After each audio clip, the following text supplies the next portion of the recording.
Coucou les amis, j'espère que tout le monde va bien. Je suis contente de vous retrouver dans cette nouvelle tranche d'informations pour vous faire le point sur l'actualité du football européen et africain en même temps, avec notamment des différents matchs amicaux qui continuent au niveau de l'Afrique. On va parler Bundesliga, on va parler Liga, on va parler également Premier League au niveau de l'Angleterre.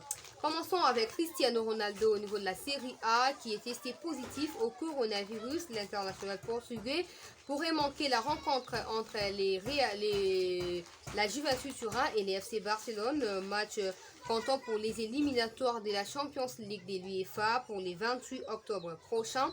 En tout cas, prompt rétablissement à Cristiano Ronaldo qui nous a promis qu'il pourrait peut-être prendre sa retraite internationale en 2022, tout simplement après la Coupe du Monde Qatar 2022. On espère les revoir très en forme après sa maladie. En tout cas, Cristiano Ronaldo va devoir nous manquer pour quelques jours. Parlons cette fois Bundesliga avec la Juventus Turin qui est en négociation très avancée avec les représentants de David Alaba.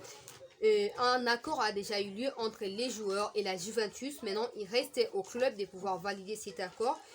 On espère que ça va aller dans les sens là parce que déjà, il faut signaler ici que l'été prochain, David Alaba serait joueur libre parce que son contrat va finir en été prochain avec les Bayern Munich. Donc, tenant compte des relations très étroites entre la Juventus Turin et les Bayern Munich, David Alaba pourrait rejoindre la Juventus Turin l'été prochain.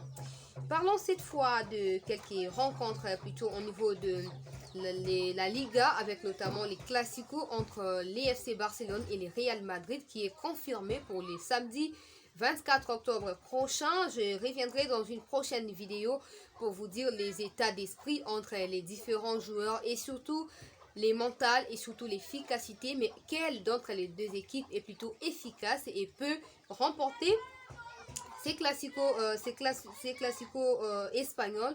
On va en parler très prochainement. Restez connectés sur ma chaîne YouTube, Madame, Monsieur. Parlons cette fois de quelques matchs amicaux entre les pays africains, notamment avec la RDC qui va devoir affronter les Maroc aujourd'hui, mais aussi l'Algérie qui va affronter les Mexique aujourd'hui. Je tiens à rappeler ici, concernant la RDC et le parc congolais, la dernière rencontre entre les Marocains et les Congolais remonte du 16 janvier 2017 lors de la Coupe d'Afrique des Nations Gabon. 2017, la victoire était des Léopards sur les scores de 1-0. Le seul but unique de la rencontre est marqué par Junior Kabananga, qui était pourtant meilleur buteur de cette CAN-là, Gabon 2017. Dites-nous en commentaire ce que vous pensez de ces deux rencontres Mexique, Algérie, RDC, Maroc. Dites-nous, surtout pour les Congolais qui va devoir remporter. Je tiens à signaler en passant que la RDC a perdu face aux étalons du Burkina Faso le 9 octobre dernier sur le score de 3-0. Je tiens à signaler également que depuis que Sengi Biembe est à la tête des Léopards, rien ne marche. C'est 3 nuls, c'est plutôt 5 nuls, c'est 3 défaites, voilà, c'est catastrophique. Donc pas de victoire pour Sengi Biembe. On espère qu'il est en train de considérer tout ce qui se passe au sein des Léopards et va devoir s'améliorer parce qu'on ne peut pas jouer la CAN comme ça, vous le savez. On a perdu face à... Il faut appeler ça comme ça parce qu'au stade des Martyrs, on ne peut pas faire un score vierge des 0 buts partout face au Gabon. Bien sûr, on peut noter la présence d'Emerick Pierre Aubameyang, l'attaquant phare, l'attaquant vedette du Gabon. Mais voilà, cela n'est pas suffisant parce que nous aussi, de notre côté, on avait Cédric Bakambu, l'attaquant phare de la RDC, mais aussi de Beijing Gohan, qui a déjà 10 buts cette saison au niveau de la Ligue Chine, en Chine là-bas. Donc, c'était pas vraiment...